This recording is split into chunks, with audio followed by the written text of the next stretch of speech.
Hey, welcome back to another episode of the Entrepreneur Expat. I'm here with Amanda at a cafe in Guadalajara, Mexico, and we were just having a conversation about some of the things that we miss about the US, and figured, you know what, why not record this and share it with you guys on the channel. Make sure to subscribe to this channel if you're enjoying it. That way you get all the notifications when we do another video or a live stream or anything else. And if you're interested in expatriating from wherever you're at and moving to Mexico, we have a guide specifically on how to do that. You'll see the notes and the link in the description of this video to get our guide for moving to Mexico. Yeah, so as Justin was saying, we're at one of our favorite coffee shops in Guadalajara where we're currently living. You've been an expat for a while, better part of the last 10 years. I'm newer to it, enjoying it, learning as I go. And we're here enjoying our coffee on a Sunday, and I turned around and I asked Justin, I was like, hey, I'm curious, is there anything that you miss about living in the United States? And I was just very curious to hear your answer, because you've been outside of the US probably more than you've been in the US in the last 10 years or so. I would say so, yeah. Number one, and you notice this, in restaurants, you notice this definitely with like telephone companies and internet companies and things like that, is like the consistency of the customer service. So I'm not saying that the US has great customer service. Sometimes it's okay, sometimes it's not that great, but at the very least, you know that if you call T-Mobile or Verizon or Comcast, yeah, they're probably not going to get the issue resolved as quickly as you'd like them to. But for the most part, when they say, hey, a technician's going to come out between 9 a.m. and 3 p.m. one day, it actually means that they probably will, or at the very least, like in a rare instance where they don't, like they'll call you before, they'll apologize, they'll say they're coming tomorrow, whatever. Here, what happens a lot of the time, and you got to weigh the pros and cons for sure, but these are just sort of little things that I would say it's important to expect. We called, for example, the internet company Total Play because it actually was probably our fault. I think I may have just disconnected something, and because I was doing a lot of reconfiguration. We've been in the middle of a house renovation here in Mexico, yeah, and it's been wild. It's been great. I mean, it's we're very happy with the house. We'll do a tour once it's done, but it's taught us a lot about contractors. But anyway, our internet was down, and so I called them, and they said, "Oh yeah, no problem. We can't get anyone out to you today, but we're going to send someone tomorrow. Between 9 a.m. and noon or something." And I said, "Okay, great." And just like all the other times where I'd called them and I'd had an issue, as infrequent as it may be, most of the time that I was talking with them, it was because we were moving to a new house and we needed them to come and install the service. But when we did that before, it took them literally, I think, 2.5 weeks of us having, in fact, it was me having my assistant call them every single day because they would never show up when they said they were going to show up. Oh yeah, no, we had it wrong in the system, blah, blah, blah, blah, blah. Mañana, we're going to come mañana. That's a very common thing that you hear in Latin America, is mañana, which does not mean mañana. It does not mean mañana. Sometimes it means tomorrow, but more often than not, it means eventually when we get around to it, or maybe never. Someday. So I want to be clear, as a Latino, we are not all like this. It's not everybody in Latin America like that, but I would say yes, as a culture, we have a strange relationship with time. This is true. So you call them and it's just like one excuse after another excuse after another excuse. There isn't a lot of, I want to say, integrity in the customer service realm and a lot of other things. Oh, same thing with plumbers, electricians. We had some really good Argentine electricians who worked for us for several days remodeling this house, and at least they would come more or less on time. So on time here is within about 30 to 45 minutes of when they say that they're going to be here. Like, that's pretty good on time performance. So you would say that what you miss about the United States is when somebody says 9 o'clock, they'll be there by like 9:05. Right, exactly. Here, at best, they'll be there at 9:30, but most of the time, especially if you're dealing with like local, contractors, customer service people for different service providers, internet, phone, all that kind of stuff. Usually things take a lot longer than they say they're going to, they don't come on time, they leave you waiting. There's no like personal responsibility around time or deadlines. It's just kind of very laissez-faire. So that's one thing for sure that I miss. The other thing that I miss, although you can still kind of make up for this by traveling a little bit, is the level, the caliber, and the number of events that there are. Like, for example, in-person events for networking, different types of conferences. You certainly have those, but they're catered more towards a different market. And unless you're actually moving into the Latin American market, if you're a business owner, it may not be quite the kinds of events and things that you're looking for. I think that the economy here compared to the U.S. is certainly still growing, although it's much farther ahead than where it was a decade ago. But you're not going to find necessarily the same caliber and quality and types of people at the events and the in-person things. So in-person is definitely, like in-person networking and business types of events are definitely something I miss. Can I pose a question? Yeah. Okay, so we were watching a video this morning about how Latin America is really coming up in the world in terms of, economically and things like that, and that Mexico has the potential for being an economic superpower. You got to speak up a little bit. Oh, Mexico has the potential for becoming an economic superpower. Yep. And I noticed that when I arrived. I'd been to Mexico before. I'm Latina. I'm aware. My parents are Cuban, not Mexican, but, we're aware of what goes on in Latin American politics and things like that. And one of the first things I noticed when I got here was, holy crap, Mexico has grown a lot. And I think I said that. I was like, I think Mexico, if it keeps going the way that it's going, has the potential to be some sort of an economic superpower. So on the one hand, I agree with you that maybe the in-person networking events, like you don't have conferences and stuff here like you do in the US. Mm-hmm. Or business events or things like that. I know there's events for expats, we just haven't had a chance to go to them. But wouldn't you also say that right now Latin America, and particularly Mexico, is on the precipice of moving in that direction because there's so much potential here? Oh, no, 100%.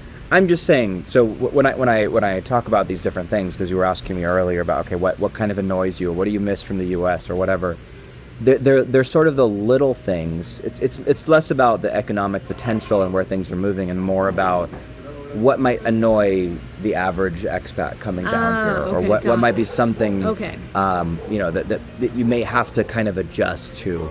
But yes, in the macro, absolutely.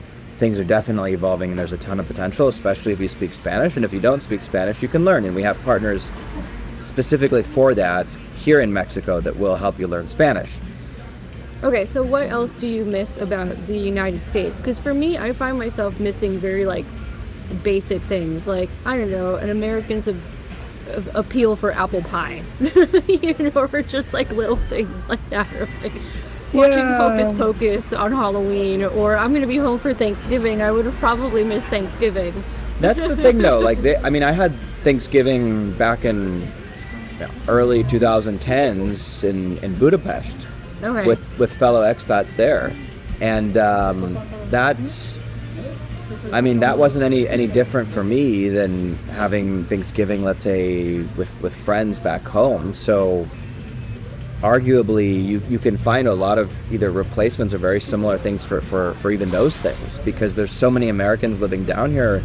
There isn't any reason you won't find another group of expats that you can celebrate different holidays with. So it's those little things that to me don't matter as much. Like for me, I more have issues with customer service and reliability and time and things like that.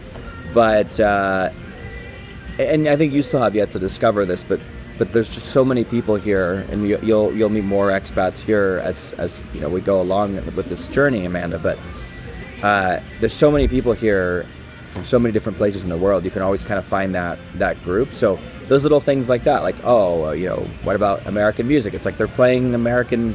What were they playing earlier? Bruce Springsteen and ABBA, Britney Spears, ABBA, yeah. NSYNC. I was having a moment. Lady Gaga. I was having moments, just busting out in song and dance.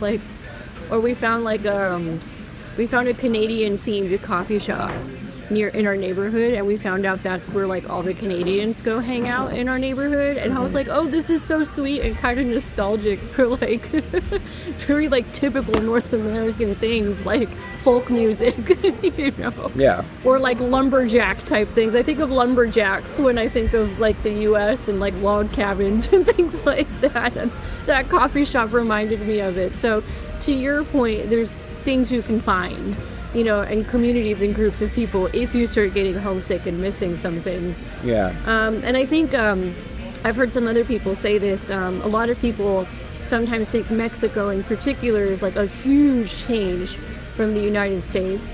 I would say that, you know, it is culturally different. It's Latin American. I would venture to say this is not even Western civilization. This is different. It's got Western, but it's got a lot of Western influence. So a lot of Americans or Canadians, for example, if they're going to move to another country for the first time, they like Mexico because you can like find a Walmart in Mexico, or you know, or a cheesecake factory, or a Chili's. I think. Cheesecake factory. No, you know, or like we had to make a couple trips to Home Depot, and I was talking to a friend, and she's like, "There's Home Depot in Mexico," and I'm like, "Yeah, and we have electricity too. How cool is that?" There's no Target though, right? You told me there's no Target. That's kind of sad. No, they're still working on getting the Target. They're still working on. We have Liverpool. We have. What else? I don't really shop much in person, but yeah, neither do we have I. department stores. They're very similar to like a Target or a Macy's or a. Well, those are different levels, but yeah, I mean, we have things that are very similar, I guess, replacements, if you will. But Target specifically, no. Walmart, but I would argue that the Walmart here is actually nicer than the Walmart in the U.S. It's less chaotic. Yeah. Believe it or not, it's like better organized, which I found to be interesting. I was like, really? So what do you miss from the U.S., if anything? I told you I miss like just more typically American things. Like I think about places like Tennessee or the South. I miss the Southern accent. I'm from Miami. I've never been to Tennessee. Oh, Tennessee's beautiful. You know, I miss like typically American things, or I miss how like New Yorkers are so into being New Yorkers. You know, stuff like that. Yeah. Just the things that are very typical American ideals. I mean, sure, the time thing. I don't miss most of that personally. Really? Yeah. I don't know. I just sometimes miss it. But to your point, there's so much Western influence here and American influence that, you know, you can go find it if you need to. You mentioned something while we were talking earlier, but you never finished the thought. So I'm going to ask you, in case you want to finish the thought now, which you said you missed being able to walk into an American bank. Well, okay, yeah, that's just practical, or is that? It's more practical. Although it's two things. It goes back to the kind of ease of business for sure, because most countries in the world, I mean, Mexico does not. Sure, it's relatively business friendly, but for the most part, it does not offer the same level of customer service and business friendliness as does, say, the U.S. So in the U.S., you can walk into a bank, you can easily get a cashier's check, send a wire, transfer money, there's no line. Here, you might walk into the bank and be sitting for 10, 15, 20 minutes before they even see you. Colombia, it's significantly worse. There's lines there on Saturdays for an hour and a half. You have to take a number, go walk around the mall, and then come back. There's a Venezuelan comedian in Miami. His name is now escaping me, but he's made jokes about that. Yeah. So I mean, in the U.S., it's like I could just do my banking if I need to in person. Not that we really do any of that so much anymore, but it's the convenience of like having my banking, you know, in the same place and not having to call and deal with banks when you're overseas. And like sometimes that's problematic. We've actually found a business bank account, and it's called Mercury, and maybe we'll get an affiliate link for them soon. We'll have to do another video on like managing money and stuff, because we have gotten questions about that. Like, hey, how do you like manage bank accounts, or how would you open a bank account, or transferring money from the U.S. to another country, how do you do that? We'll have to do another video specifically on that, because we have gotten some questions. So if that's something that interests you, make sure to subscribe, because that is incoming. So I'm curious about this portion of it. I know the answer, or I think I know the answer, but the audience may not know the answer. which is there's no such thing as a perfect country, right? Every country has its pros and cons. You're still choosing to live most of the time outside of the U.S. I know this is a loaded question I'm about to ask you. Why? To me, the pros outweigh the cons. Personally, you have cost of living, culture, quality of food, Quality of life. quality of life, just how kind of relaxed and laid back it feels here. And to me, that opens up a lot of space for me to be creative and do the things that I really love. And I actually have time to do a lot of the things I love, and a lot more money to put into it and to save and to invest. Like in the last 6 months between Amanda and I, we've done homeopathic medicine certification, salsa classes, Art classes. What else? What other like hobbies? We've gotten massages and we're taking massage classes. Basically renovated a house. Renovated a house just for fun, basically, right? I mean, started this podcast. Started this podcast. Started a whole new brand. Yeah. We would have never had time to do that if we were living in California, if we were living in Miami. It's just... We've also had a lot more like social time, like making friends and integrating. So we haven't done a lot of the expat community events, but we've been doing a lot of events with locals. Yeah, we went to a Dia de los Muertos event with our neighbor. art class Teacher and neighbor last night. It was beautiful. I'll put some. Yeah, and everybody brought their kids over, and the kids like made all these paintings, and they were selling the paintings at the art exhibit. We bought one of them too. We bought a very nice painting by a 6-year-old hustler. The 6-year-old kid. He was like super hustler. He walked up to Amanda and he's like, I have these paintings for sale. Would you like to come take a look? And we're gonna have another post about that. We totally bought one. We totally bought one. The painting was good, but his salesmanship was even better. So we'll have to do a post about sales lessons from a 6-year-old painter. Yeah. Anyway. So the pros outweigh the cons. I would agree with you. The pros outweigh the cons. It is an adjustment sometimes, but Mexico is perhaps less of an adjustment than a lot of other countries people may consider, which is why a lot of Americans choose Mexico. I think Andrew Henderson from Nomad Capitalist calls Mexico a soft landing for an expat because it's different enough, but you still have a lot of the same comforts in case you start missing. That's about right, yeah. If you really want to eat some Domino's, you can, although I don't recommend it in any country. Right, or California Pizza Kitchen, or KFC, or stuff like that. You can find it here. All right, I think that's a great place to end the video, unless you have any final thoughts. No, I think that was great. Pretty much covered it, huh? We're basically live streaming the conversation that we were having earlier onto this channel. We figured, hey, we're talking about Mexico, we're talking about what you missed from the U.S. Might as well record it and share. Yeah, exactly. So thanks for watching, and we'll see you on another episode soon.